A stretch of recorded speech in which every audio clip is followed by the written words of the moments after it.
Okay, I'm going to explain exactly how this system actually works. What you have is you have a VS820 A1039 Honeywell safety ignition device. So your gas flows this direction. So it's coming from your low pressure manifold, and then it goes out and up to your on-off valves.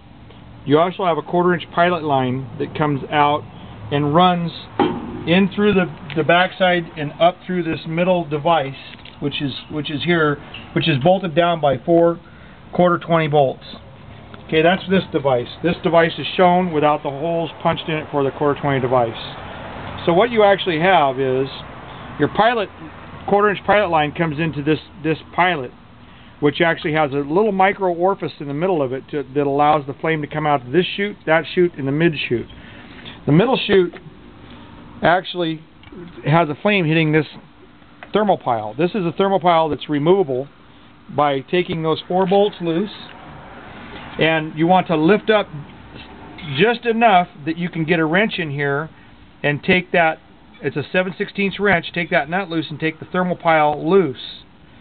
And if you have the threaded end, which is the other end of it, loose, there is a picture that we'll send you.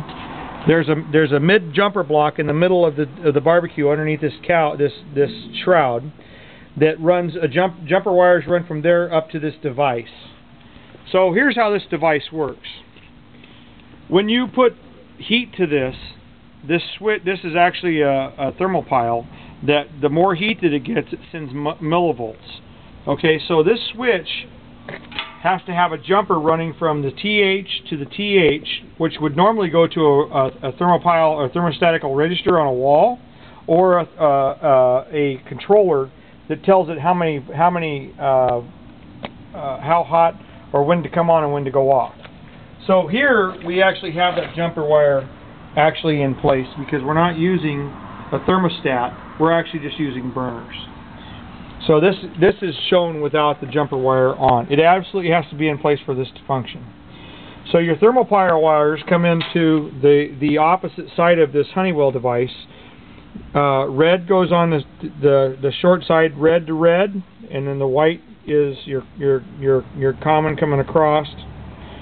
Okay, so when this gets hot, it actually sends voltage in the way of millivolts.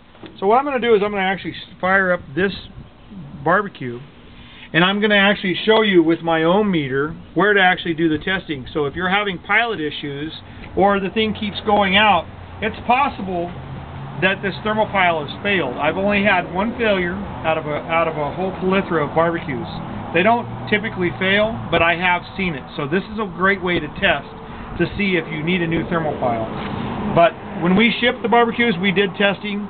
That doesn't mean that they can't fail. They're like any other electrical device. So I'm going to turn this back to pilot, and I'm actually going to, before I turn to pilot, I'm going to show you guys. This is a Greenlee DM20, and I'm going to run it all the way down to 200 on my ohm. Okay, right now it's reading 1.0. So if I take and I actually hold red on red, black on the white, I'm getting a reading of 2.7, 2.5. Okay, so now I'm going to actually start the pilot.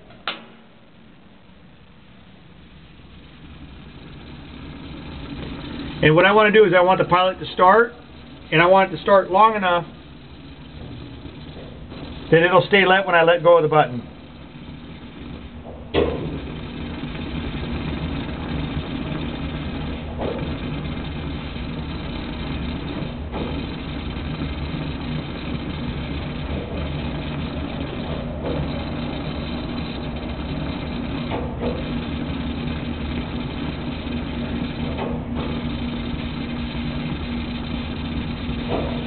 Okay, it's staying lit.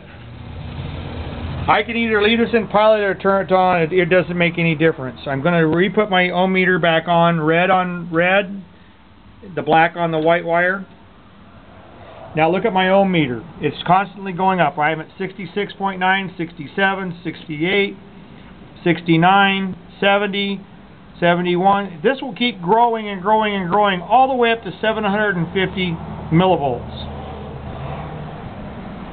So this is a great thermopile. It's working great. It's sensing the heat, and it's actually continually, gradually going up, telling this device that it's okay to flow gas. When this connection is lost, broken, or drops off, if these numbers start to go down, this device will shut off. It will not allow gas to flow. That's what makes it a safety ignition device.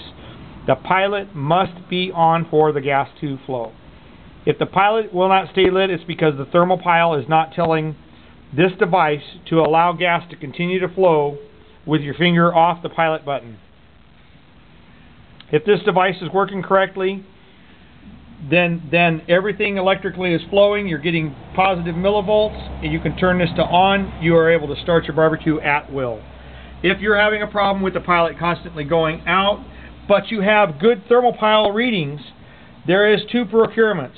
You could be at a different elevation sea level wise. So what we do is, if you look right here, it says pilot adjustment. So I would take this off with a large screwdriver or a Phillips screwdriver, this screw, and it is a gasketed screw.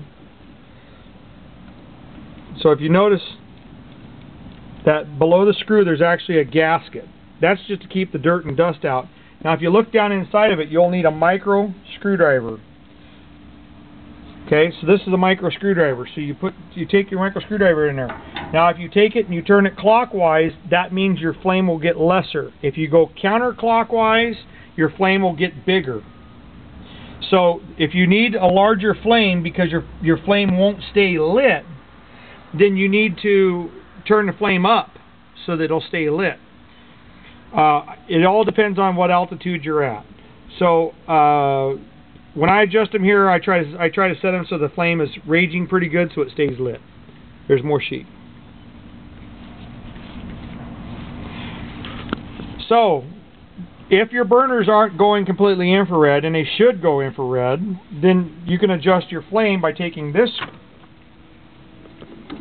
screw cover off, and then this screw here you want to actually start screwing it clockwise.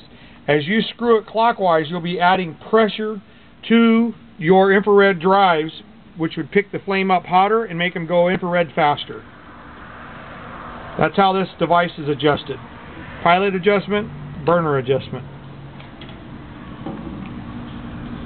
This thermopile can be tested on the ground just by using flame on this and doing a jumper across here with your ohm device.